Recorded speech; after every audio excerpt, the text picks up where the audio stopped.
le coussin qui doit rentrer en opération mercredi de la tête. Ah. Ils ne savent pas qu'est-ce qu'il a, ils pensent que c'est une tumeur. Mais comment il s'appelle? D'enlever une partie de ce qu'il a pour pouvoir vérifier qu'est-ce qu'il a. Comment il s'appelle? Dan Ben Chava. Achille, Refoua Shlema Umira de Dan Ben Chava et de Camille Rachel Bat Zohara et Makhlouf Ben Yehuda. Et Makhlouf Ben Yehuda. Et de ma belle-fille qui a couché hier. Oh, mais Moria Bat Pirchia Ruchama. Moria Bat Pirchia Ruchama.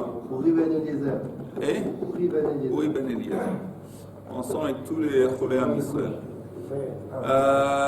Il y a un truc intéressant, que chaque fois que la Torah parle du temple, elle rentre dans les détails. Il y a plein de mesures, et pour tout vous dire, c'est pas toujours passionnant. Ah oui, ça c'est sûr. On rentre dans les détails, et tous les détails techniques, c'est pas nécessairement la chose la plus passionnante. Et c'est aussi ce qu'on voit ici en plusieurs parashiot dans la Torah. On voit ça aussi dans le Tanakh, quand on parle de la construction du temple de la part de Shlomo HaMelech, que Shlomo HaMelech a construit. Encore une fois, il y a 3 chapitres pleins de détails techniques. Et aussi dans le temple dont décrit Yecheskel Hanavi, encore une fois, plein de détails. Et pourquoi apparemment, c'est presque une contradiction. Le temple, c'est l'endroit où Kadosh Baruch Hu se manifeste. On a pu dire, le temple, il était grand, il était impressionnant, il était des trucs. Fait entrer un peu de poésie. Au lieu de poésie, au lieu de choses, on plonge dans des détails, des mesures techniques. En plus, les mesures, c'est un peu bizarre parce que, par exemple, les mesures du Aaron Abrit, selon Chazal, Aaron Abrit, il n'occupe pas de place dans le Kodesh HaKodashim. C'est-à-dire que si vous mesurez la chambre Kodesh HaKodashim où se trouve l'Aaron, l'Aaron il rentre pas, il n'y a pas de place, il ne tient pas de place.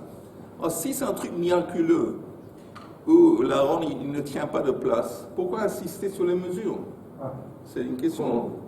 En plus, on voit que les mesures ils changent. Les mesures changent et la construction du temple change entre le temple de Shlomo HaMelech. Encore une fois, si de toute façon les mesures vont changer, pourquoi insister à plonger dans tous ces détails? Et il faut savoir que dans la Kabbale, il y a ce concept de Hishtalshelut HaOlamot. Hishtalshelut HaOlamot, c'est que la création que Kadosh Baruch Hu a créée consiste de beaucoup de monde, un en bas de l'autre. Et en haut, il y a la racine, disons, il y a la racine spirituelle qui est en haut. Après, il y a une énergie spirituelle qui descend, et en descendant, elle se concrétise, jusqu'à elle arrive dans ce monde-ci dans lequel on a l'Amasia. Et là, c'est vraiment le physique, le concret, presque au dépend du spirituel. On ne voit pas, on a de la peine à voir le spirituel. Mais c'est les mondes qui descendent de haut jusqu'en bas. Maintenant, le temple, il représente des énergies. Le Aaron, la menorah, le shulchan lechem hapanim, tous ces ustensiles, tous les emplacements, c'est des énergies, c'est des concepts spirituels très élevés qui se manifestent ici. Mais pour que ça se manifeste ici, dans un monde dans lequel il y a l'endroit, il y a le temps, il y a un besoin que ça se manifeste à travers, où on peut mesurer, on a besoin de mesures parce que les mesures, c'est la preuve que ça s'est manifesté. Je ne sais pas si vous vous rappelez qu'on en parlait du man, le man dans Parashat Beshalach. Il y a un truc très bizarre, à la fin du man, quand on parle du man, alors c'est écrit, si je le trouve très vite, je pense que je le trouvais,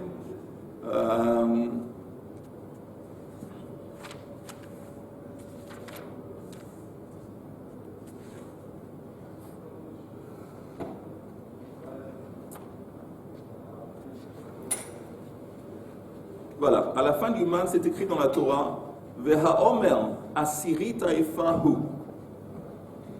Moshe Rabbeinu nous dit à Aaron, tu vas prendre un homer de man, tu le mets de côté dans un ustensile pour les générations dans le futur.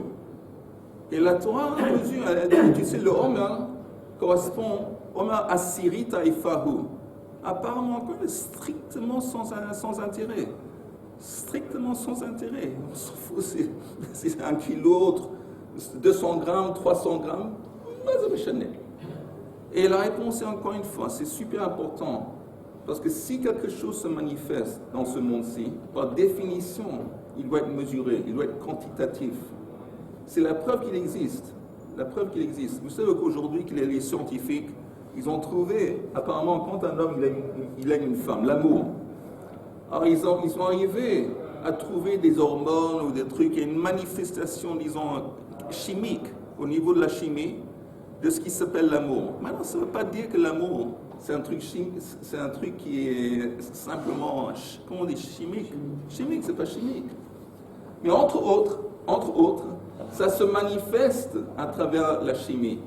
Ça, encore une fois, l'amour, c'est un truc grandiose, un truc, mais ça se manifeste aussi.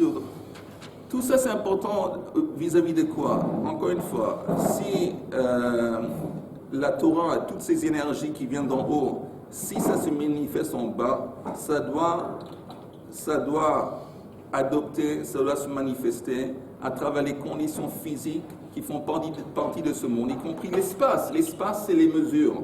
Tout ça pour nous dire que c'est du concret, c'est tout. C'est du concret.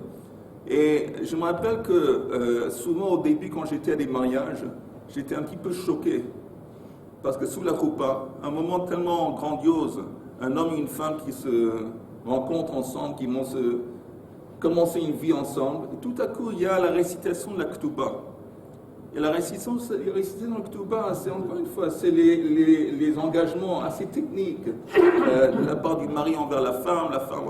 Et on se demande, pourquoi maintenant? Pourquoi sous la roupa? On aurait dû faire ça avant, à côté. Pourquoi c'est tellement important?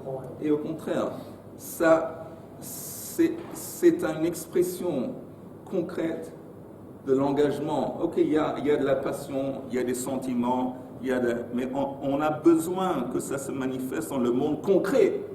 Et la manifestation de ce lien, de cet accouplement entre l'homme et la femme, au niveau le plus concret, c'est la Ketouba.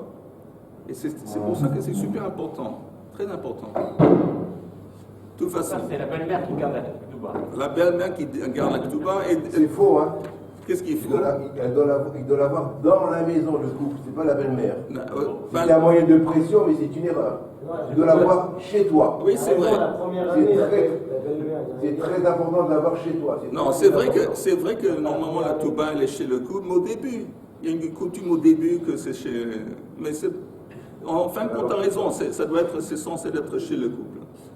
Et dernier petit truc, quand on parle au début de Trouma, c'est écrit Vezot Trouma Shatikru Meitam Zahav Kesef Nechoshet Utchelet Bargaman Vetolad Shani Veshesh Vizim Veorot Eilim Odami Veorot Trashim Vatzei Shitim Shemen Lamaor Besamim LeShemen HaMishra Veliktor Et HaSamim Avnei Shoam Veavnei Miluim Naifot Velachoshen Veasuli Mikdash Veshachanti Betocham. Ça veut dire quoi? Chaque juif, il vient contribuer quelque chose. Qu'est-ce qu'il contribue? Il contribue ce qu'il a chez lui. Il y a un type qui a chez lui, il a du bois. Alors il apporte du bois, il contribue du bois pour la construction du Mishkan. Un autre, il a chez lui Kesef. Alors il apporte le Kesef. L'autre, il a, je sais pas, il a des épices, il a des trucs, il a des pots. L'idée est que chacun d'entre nous a reçu des attributs. Chacun de nous a des scoulottes, des talents, des attributs spéciaux qui sont spéciaux pour nous. Et que nous, on a des trucs que l'autre, il n'a pas. Et l'autre, il a des trucs que nous, on n'a pas. Et la Torah nous dit qu'on est tous censés d'apporter nos attributs uniques et les utiliser en tant que contribution pour aider, entre autres, que Akadosh Yuchal, la Shrot et Shrinato Betocheinu, qui va pouvoir, encore une fois, se poser, se manifester parmi nous. Chacun, il prend ses talents. Les Shem Shamayim, il essaie d'utiliser ses talents de façon que ça va aider la Kadosh Baruch Hu de se manifester ici parmi nous. Ça, c'est une autre idée. Ok, Gemara. On est arrivé jusqu'au où? Yud Zaïd, Abou Bet, Au milieu. Ok. Bet Shammai. C'est ça? On est arrivé à presque la fin. Beit Shammai Omrim Shnei Tavshilin. On parle du Eruv Tavshilin. Yud Zayin Amud Bet. Matnitin de lo ki haïtana. Notre Mishnah n'est pas comme la braïta suivante. De Tanya Amar Rabbi Shimon ben Elazar, Modim Beit Shammai ou Beit Hillel. Attention, je suis pas avec toi. Yud Zayin Amud Bet. Oui, je suis à Et puis à peu près une vingtaine de lignes d'en bas de la page, il y a 2 points. Oui, Ben Shammai, oui, c'est bon. Beit Shammai Omeim Shnei Tafshilin. Alors la Mishnah, la Gemara nous dit que notre Mishnah, Matnitin, de l'eau qui haïtana. Elle n'est pas comme la braïta qu'on va nous apporter de suite. De Tanya, Amar Rabbi Shimon ben Elazar, Modim Beit Shammai ou Beit Hillel, Al Shnei Tafshilin Shetzarich. Selon cette braïta, aussi bien Beit Hillel que Beit Shammai seraient d'accord que le Eruv Tafshilin va consister de 2 plats. C'est pas comme notre Mishnah. Notre Mishnah dit que Beit Shammai dit 2 plats et Beit Hillel dit 1 plat, 1 tafshil. Ici, dans cette braïta, on nous dit que les deux sont d'accord. On a besoin de Shnei Tafshilin chez Tsarit. Al-Manech le coup, sur quoi ils se sont disputés, Al-Dag ve Beitsa she'alav, sur un poisson sur lequel on a frit un œuf. Il y a un œuf comme ça qu'on a frit dans une casserole et puis on l'a mis l'œuf qui est sur le poisson. Alors c'est quoi ça? Est-ce que c'est considéré comme 1 tafshil ou 2 tafshilim? Chez Beit Shammai on met Shnei Tafshilin. Beit Shammai dit on a besoin de 2 tafshilin et ça, le poisson et l'œuf qui est cuit dessus, c'est pas considéré comme 2 tafshilin, c'est 1. Beit Hillel on met tafshil echad. Il dit que cette situation, le poisson et l'œuf dessus, c'est un tafshil echad qui est considéré comme 2. Veshavin, mais ils seraient d'accord tous les deux, sheim pilper beitsa venatan letoch hadad, que si quelqu'un a cuit un œuf et puis il a écrasé et l'a mis à l'intérieur du poisson, au shirisek kaflutot, il a pris, c'est quoi les petits trucs verts là, les petites plantes vertes, on met des cressons, pas des cressons, un autre truc. Peut-être quelqu'un il a une traduction sur le mot kaflutot, mais si on prend un œuf qui a été cuit ou ces plantes et on les met à l'intérieur du poisson, tout le monde est d'accord que ça c'est considéré comme 2 plats et donc ça va. Amar Rav dit que Hilchata Katana Didan Valibe de Beit Hillel. Rav dit tu sais quoi, l'alacha est comme notre Tana dans la Mishnah selon Beit Hillel. C'est quoi notre Tana dans la Mishnah? La Mishnah qui cite Beit Hillel qui dit 1 plat c'est suffisant pour le Eruv Tafshilin. 1 plat c'est suffisant. Maintenant, si ça vous intéresse, je vous montre un Tosfot. Un Tosfot intéressant qui nous explique un petit peu pourquoi aujourd'hui la coutume est que quand on fait un Eruv Tafshilin, ça consiste de 2 plats.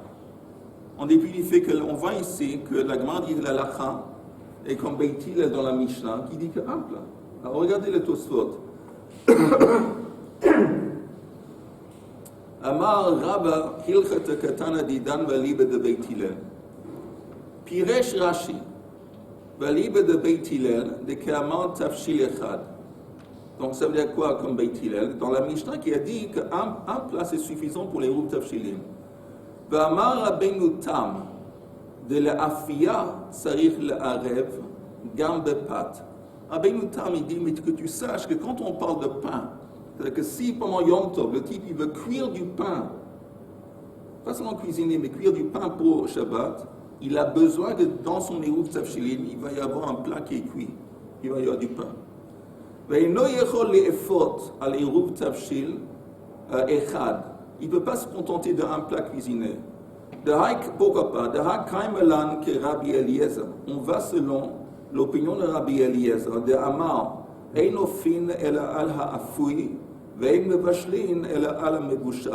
Lui, il a dit, je ne sais pas si vous vous rappelez, au début du premier chapitre, on a introduit son opinion, qu'on ne veut pas cuire seulement si on a dans la Eruv Tafshilin un plat qui est cuit, qu'on ne peut pas cuisiner seulement s'il y a un plat cuisiné. Il fait bien une distinction entre cuisiner les vachelles et cuire les efforts. Mais de Kamaïte Stam de Gemara Kevatei Le'el, Bereish Pirkin, comme on a introduit Rabbi Eliezer Stam, de Kama Betana Maïte la Mehacha. Alors, Rabbeinu Tam dit que ça laisse entendre que ça c'est la halakha. Alors, si ça c'est la halakha, comment on fait avec ici ce qu'on vient de voir maintenant, celui qui dit que Beit Hillel, c'est suffisant d'avoir un plat.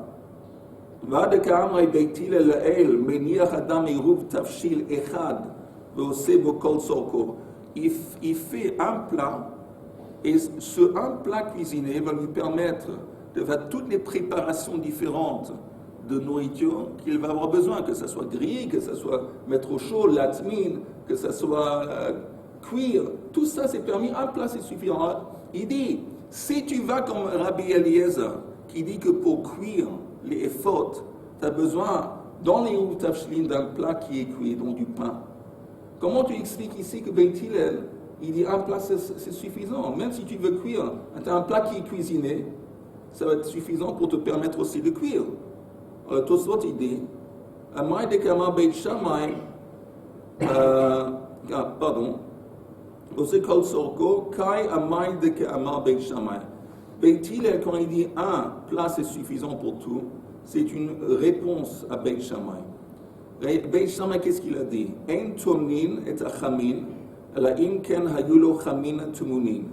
Beit Shammai dit pour chaque préparation, tu as besoin d'un truc correspondant dans les Eruv Tavshilin. Par exemple, si tu veux mettre quelque chose au chaud, l'atmin, tu as besoin dans les Eruv Tavshilin, il y a un truc qui est mutman, mibod yom bechoule. Si tu veux un truc qui est cuit, dans les Eruv Tavshilin, il y a un truc qui est cuit, un truc qui est cuisiné. Ça, c'est Beit Shammai. À ça répond Beit Hillel. בסברי בשלושה תבשילין צריך שיהיה לכל אחד ואחד כנגדו.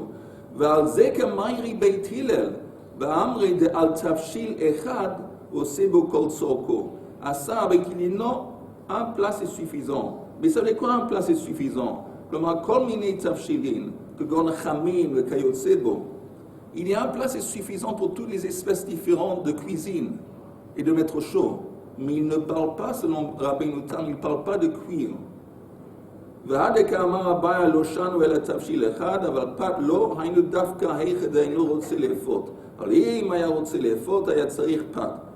Tout ça, c'est Rabbeinu Tam. Donc, selon Rabbeinu Tam, il dit que, en fin de compte, la halakha est que dans les Eruv Tavshilin, on a besoin, si tu veux cuire pour Shabbat, que dans les Eruv Tavshilin, il y a aussi un plat qui a été cuit, par exemple du pain. Ça, c'est Rabbeinu Tam. Maintenant, le Tosfot, il dit, Velo lahira, c'est pas clair, cette explication, le Harav Rabbeinu Yitzhak. Pourquoi? Lui, il n'est pas d'accord avec ce qui est Rabbeinu Tam. Chada, d'abord, de Mikol Hane, de tout ce qu'on a vu en haut, Mashma, de l'autre sarich et la tafshil echad, le chol davar. Selon tout ce qu'on a vu, ça a l'air tout à fait évident que quand Beit Hillel dit on se contente d'un plat, pour toutes les préparations différentes de nourriture. Un plat, c'est un plat. C'est pas important si tu veux cuire du pain ou pas. Ben les fautes, ben le bachel. Gumash me via chasse le et ça qu'au début de la Gemara, au début du chapitre, on a cité Rabbi Eliezer. Là, meshum de hilchet kavate. Pas parce que c'est la halakha, c'est comme lui. Elle a smachta ba'alma maitei, à l'Eruv Tavshilin. C'est simplement, là, on nous apporte une allusion au concept de Eruv Tavshilin, mais ce n'est pas la halakha. Elle a adarabah, il dit au contraire. Kaimelan que Rabbi Yoshua. Nous, on va comme Rabbi Yoshua, les gabés de Rabbi Eliezer. Parce que, attendez ce qu'on a dit. Il y a une marloquette entre Rabbi Eliezer et Rabbi Yoshua. Combien de places qu'on a besoin dans Eruv Tavshilin?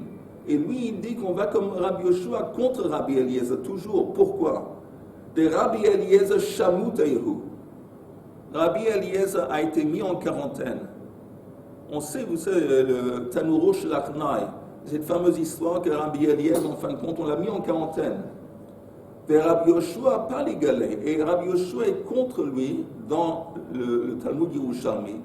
Ve'amar ofinu mevashlin ala mebushal. Qui dit que tu peux cuire du pain et tu peux aussi cuisiner en te basant sur un plat cuisiné. Tu n'as pas besoin d'avoir un plat qui est cuit pour te permettre de cuisiner. Même un plat qui est cuisiné, mebushal, c'est suffisant. Tout ça, c'est Rabbi Yitzhak. Maintenant, regardez la classe, la fin du Tosfot. Umikol makom, néanmoins, en dépit du fait que je suis contre l'opinion de Rabbeinu Tam, Omer Rabbeinu Yitzhak, l'homme la'ani libi, mon cœur ne me permet pas, l'avor d'ivrei dodi, aller contre l'opinion de mon oncle. Parce que Rabbeinu Tam, c'était l'oncle de Rabbi Yitzhak. Il dit, en dépit du fait que je pense que mon oncle, il a tort, et j'ai apporté des arguments, j'arrive pas à aller contre mon oncle. Et donc, je suis d'accord avec Rabbeinu Tam qu'il faut 2 tafshilin. Un tafshil qui est un truc qui cuit, donc du pain, et quelque chose d'autre qui est cuisiné. Attends, et c'est ainsi que le peuple aujourd'hui se comporte. Ça, c'est la coutume aujourd'hui dans l'Am Israël, qu'on a 2 choses. Alors, c'est intéressant, ça, c'est la source.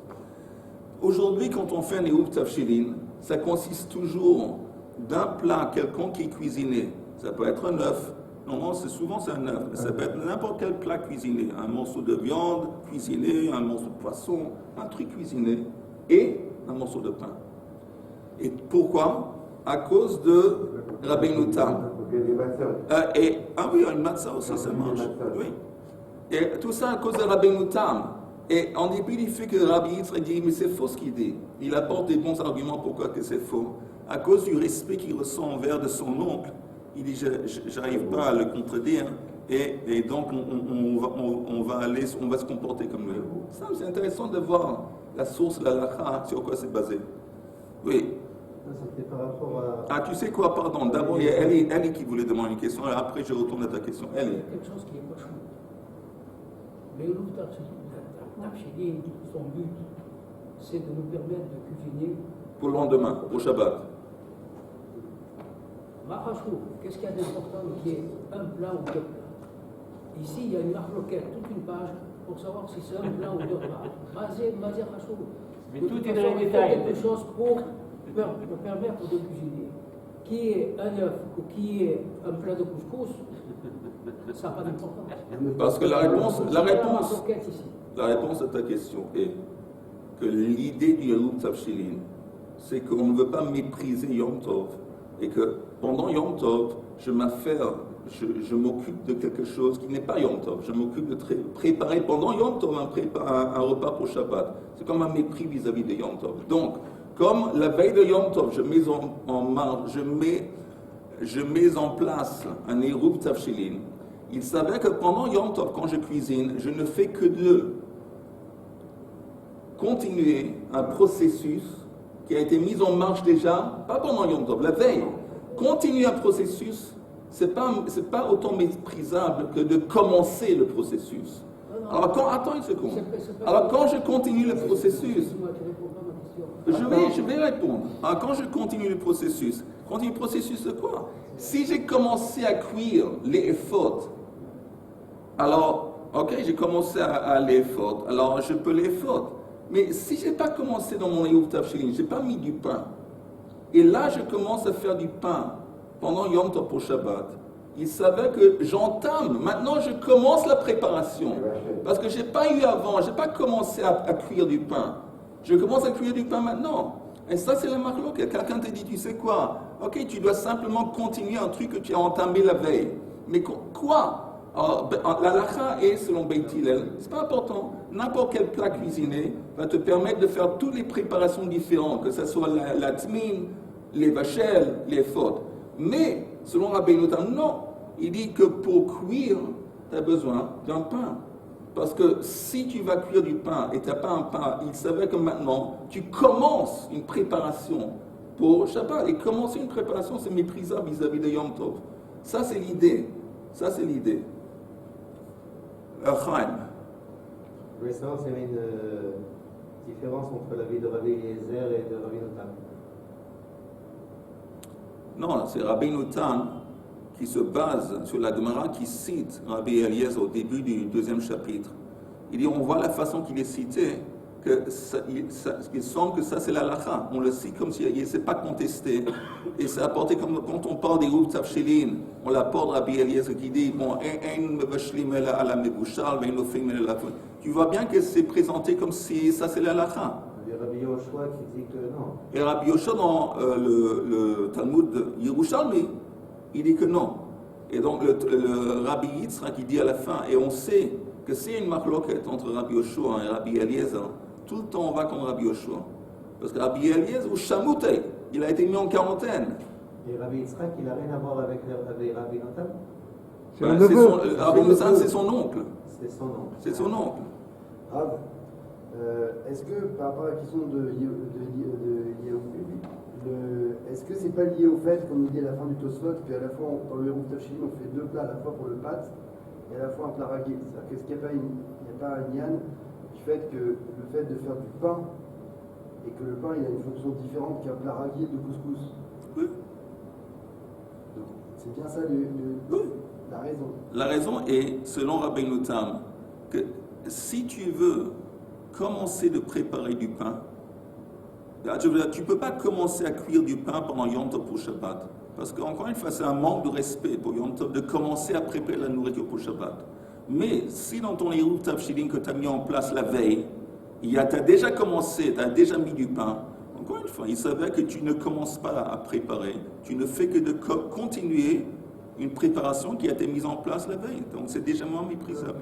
Mais même selon Rabbi Tam, si tu ne fais pas du pain le Yom Tov, ça suffit de mettre un plat cuisiné? Non. Pourquoi? Non. Pour toutes les raisons qu'il a citées. Que si tu peux cuisiner, si tu as un plat cuisiné, oui, mais si tu peux cuisiner, tu peux aussi mettre au chaud la tmine. Tout ça, ça marche. Mais cuire du pain, tu peux non, pas. je demande si tu ne veux pas faire cuire du pain. Ah oui, ça va. Ça suffit de mettre un plat cuisiné. Oui. C'est uniquement dans le cas où tu veux cuire du pain. C'est-à-dire la halakha de nos jours, si on ne fait pas de pain, on pourrait mettre qu'un seul... Oui, absolument.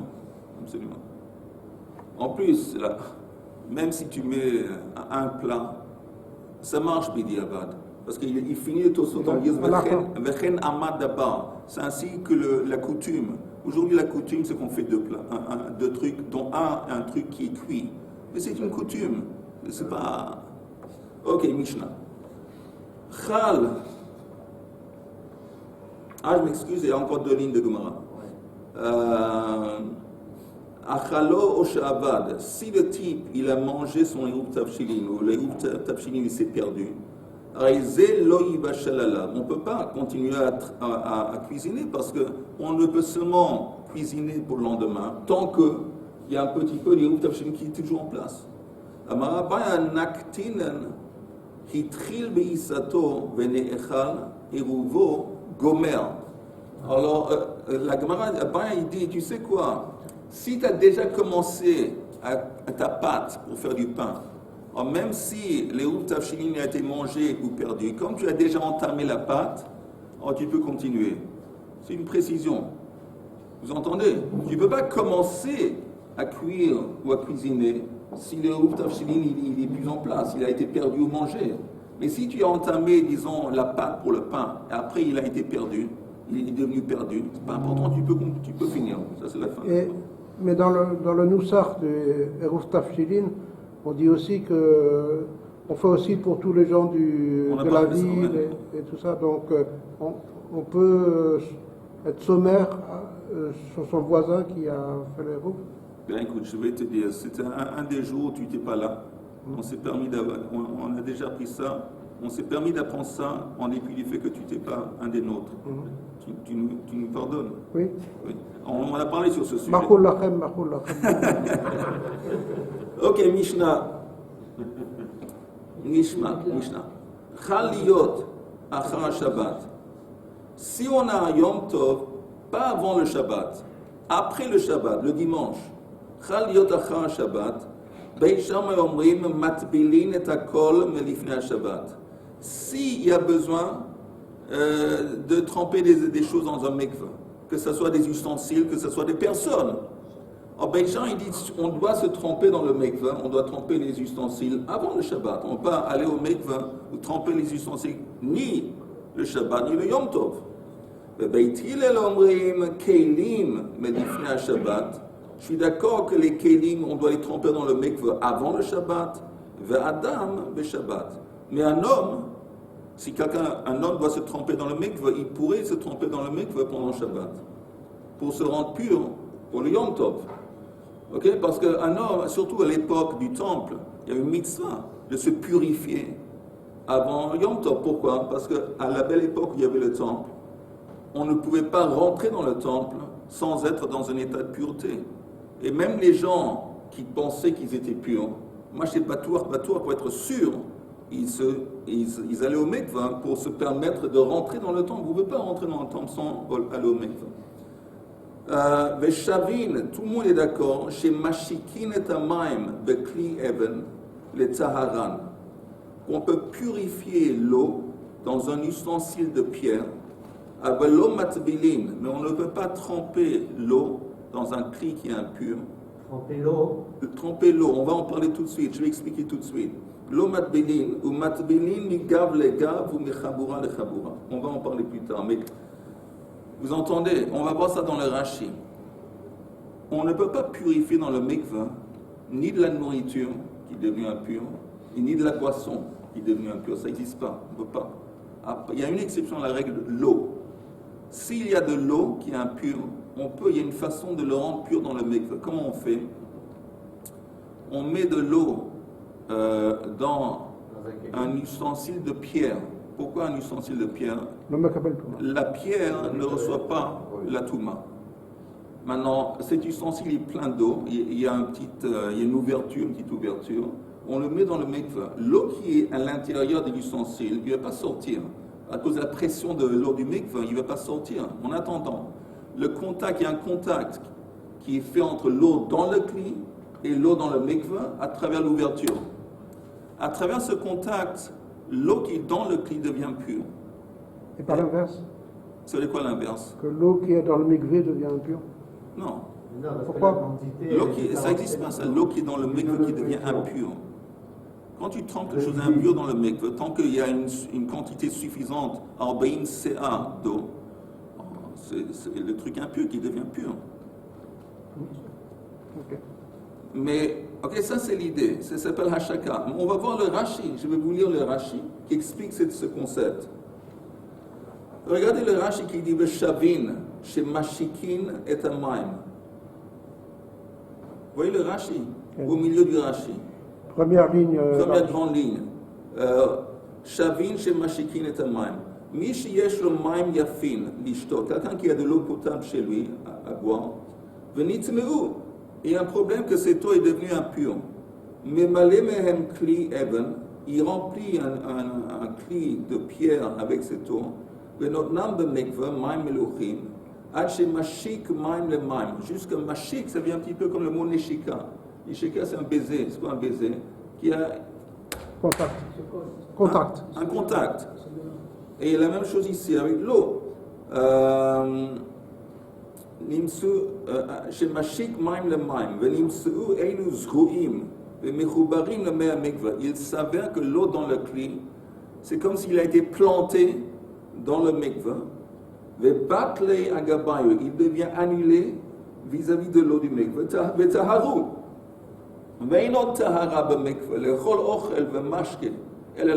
Rashi nous dit que le seul concept de purifier de la boisson, c'est avec l'eau. Sinon, ça n'existe pas de purifier, que ce soit de la boisson ou de la nourriture dans le mikveh. Non, mais n'importe quel liquide, non, que de l'eau. Non, seulement de l'eau. Velo betorah tfila, et ça ne s'appelle pas tfila. Elle a betorah zriya, ça s'appelle planter. Zriya, que d'amrinem bepsachim bepere kol sha'a. Et le prochain Rashi, avalo matbilin. Bagmara meferesh ein notnim otan bekli etz tameh, atzarich tfila la shikan bo, kedei laha'alot tfila le kli agav hashakat hamayim. Il dit, mais tu ne peux pas mettre de cette eau qui est impure, faire la même chose avec un kli qui est lui-même impur. Par exemple, un cli de bois, que tu veux purifier ce cli, ou un cli d'argile, je ne sais pas quoi, tu ne peux pas. Ça, c'est interdit. Et maintenant, on va voir dans la Gemara, on va en parler. Alors, la Gemara dit, de Chuli Alma, tout le monde est d'accord que ce soit Beit Shammai ou Beit Hillel, de Chuli Alma Mihat, cependant, que cli de Shabbat, l'eau. On ne peut pas tremper dans le mikveh un cli pendant le Shabbat. On va utiliser. Pardon? On veut utiliser pendant Shabbat. Ben non, on ne va pas pouvoir l'utiliser pour Shabbat, parce que, disons, pour Yom Tov, disons tu ne veux pas, pour une raison ou une autre, tu ne veux pas tremper un cli dans le mikveh, que ce soit Shabbat ou Yom Tov. J'ai pas d'autre Kelly. Pardon? J'ai pas d'autre Kelly. Apparemment, l'homme est chané. Tu peux pas. C'est un tikkun, parce que c'est tikkun. On va voir. Oui. La Gemara dit que tout le monde est d'accord, parce que, c'est quoi tout le monde est d'accord? Beit Hillel, il a dit à Beit Shammai que un homme, pouvait se tromper dans le mikveh Shabbat. Mais en ce qui concerne les kélim, les ustensiles, Beit Hillel sont d'accord avec Beit Shammai qu'il faut tremper les kélim dans le mikveh avant le Shabbat. Encore une fois, on parle de Shabbat avant le Yom Tov. Ok? Une petite question là, même si ces kélis sont tombés en argile. Même s'ils sont en argile, tu ne peux pas tremper un clé, quoi que ce soit le matériel, pendant le Shabbat. Et la Gemara demande Maïtama, pourquoi pas? Quelle est la raison? Amar Rabba, on va voir maintenant plusieurs explications. Amar Rabba Gzera Shema Yitleno Beyado Veyavireno Arba Amot Bereshut Harabi. On a peur que le type Yavireno Arba Amot Bereshut Harabi. On a peur que, disons, le puits, le mikveh c'est un puits, il se trouve dans le domaine public, Reshut Harabi. Donc le type, il va trimballer, il va porter un ustensile qui est impur au mikveh. En attendant, il va porter un ustensile, Arba Amot, Bereshut Harabim, et il fait une transgression de la Torah. Donc pour éviter ce scénario, on dit tu ne peux pas tremper un clé dans un mikveh. De peur que le puits, le mikveh se trouve dans le Reshut Harabim, et tu vas transporter un clé Arba Amot, Bereshut Harabim. Mais si le cas, il y a des gens, je connais des gens qui ont le mikveh dans leur même maison. Très bonne question. Alors la Gemara très bonne question, exactement ce que la Gemara va demander. Shema yitlenu biyado v'yaveonu arba amot bereshut. Amar le Abaya, yesh lo bor bechatzero, ma'ik le meimar. Mais si, c'est exactement ta question. Mais si il a un puits dans sa cour, il n'y a pas de problème. Pourquoi? Dans la cour, ça fait partie de Reshut HaYachid. C'est une extension de Reshut HaYachid. Il n'y a pas de problème de transporter quoi que ce soit. Alors, pourquoi là, ce serait interdit de tremper dans le mikveh un clé? Amar le gzera bor bechatzero atu bor bereshut harabim. C'est une gzera. Que si on te permet de tremper dans un puits, un mikveh dans ta cour, les gens risquent de penser, bon, c'est permis, et aussi de confondre et aussi de tremper un clé dans un mikveh qui se trouve dans Reshut Harabim. Pourquoi on ne peut pas l'enseigner? Pardon? Pourquoi on ne peut pas l'enseigner? C'est quoi enseigner? Dire qu'on a le droit de tremper à condition que ce soit dans Reshut HaYachid. Ça, c'est la nature d'une xéra. Qu'on voit une situation dans laquelle les gens risquent de se tromper. Mais quand les gens y vont, Vas-y. Quand les gens y vont tremper dans leur cour, comme c'est écrit, Oui. ou dans leur maison, Oui. comme je connais, il a un endroit pour le tremper. Oui. Les gens qui sont autour, ils ne le voient pas, il est dans sa maison, il est dans son khatser. C'est faux.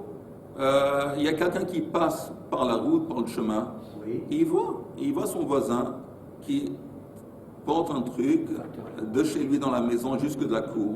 Il voit, il y a des fois que c'est pas clôturé 5 mètres de clôture. Il voit. Le type, il trempe dans le mikveh. Lui, il dit, oh, je vois que c'est Shabbat, il trempe, mon voisin, il trempe. C'est-à-dire que c'est permis. Et lui, il est ignorant, il n'est pas suffisamment instruit.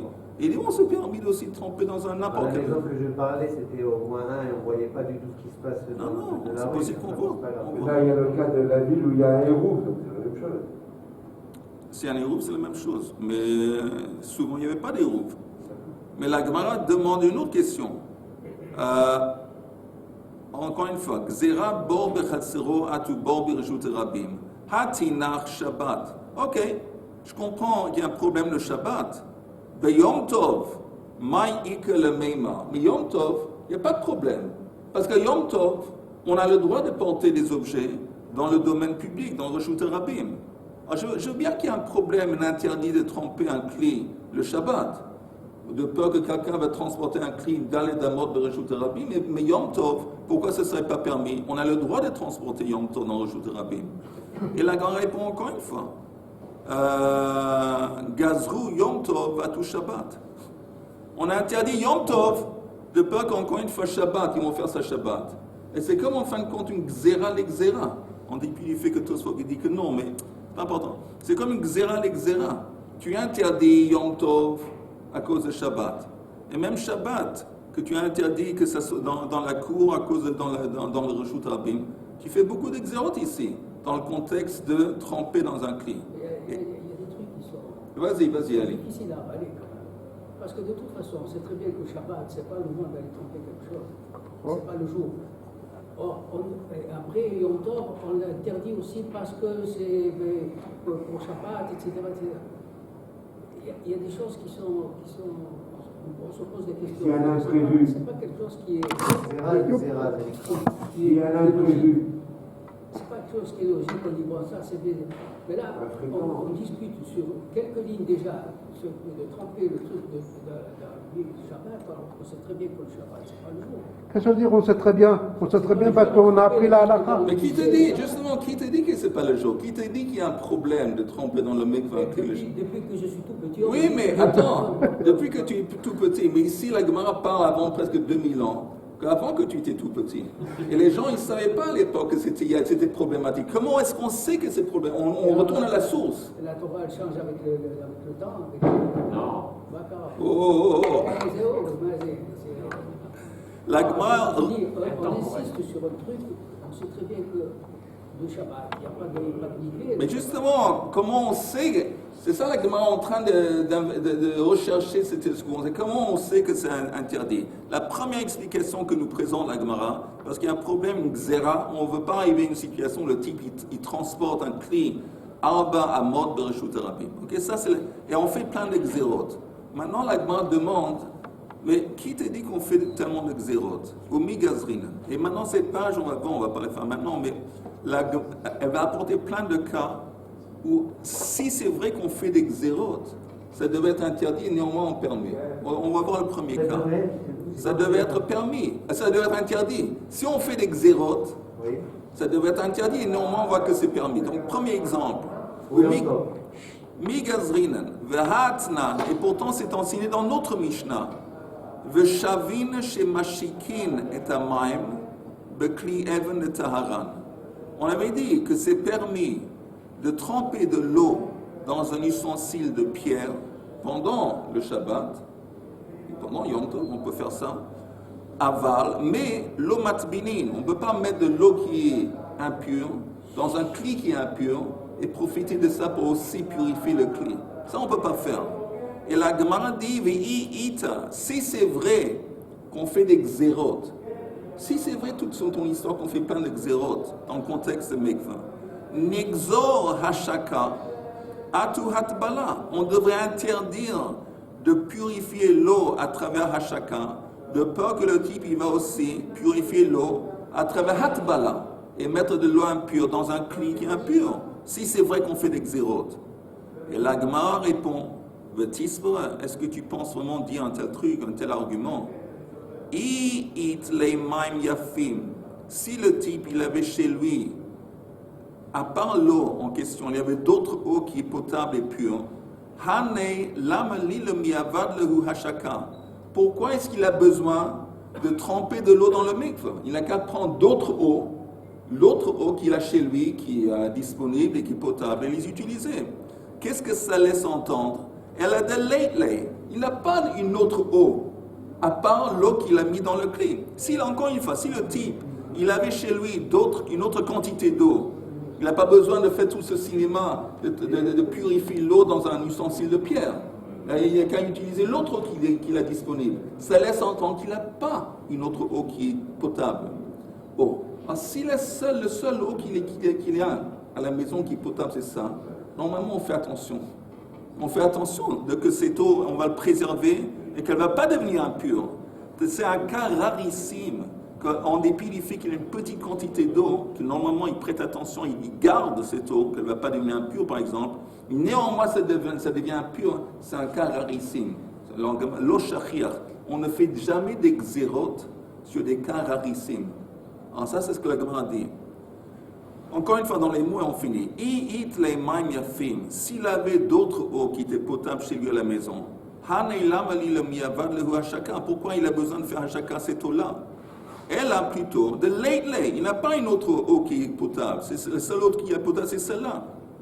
Le kevan de lait, mizhar zahirbu. Il va faire attention, il va prêter attention à cette eau, il la garder. Et si néanmoins En dépit du fait qu'il l'a gardé, c'est devenu impur, c'est un cas rarissime, donc on ne fait pas d'exérote sur des cas rarissimes. Donc ça, c'est la raison pour laquelle on ne fait pas d'exérote. On fait, voilà, un point, ATB.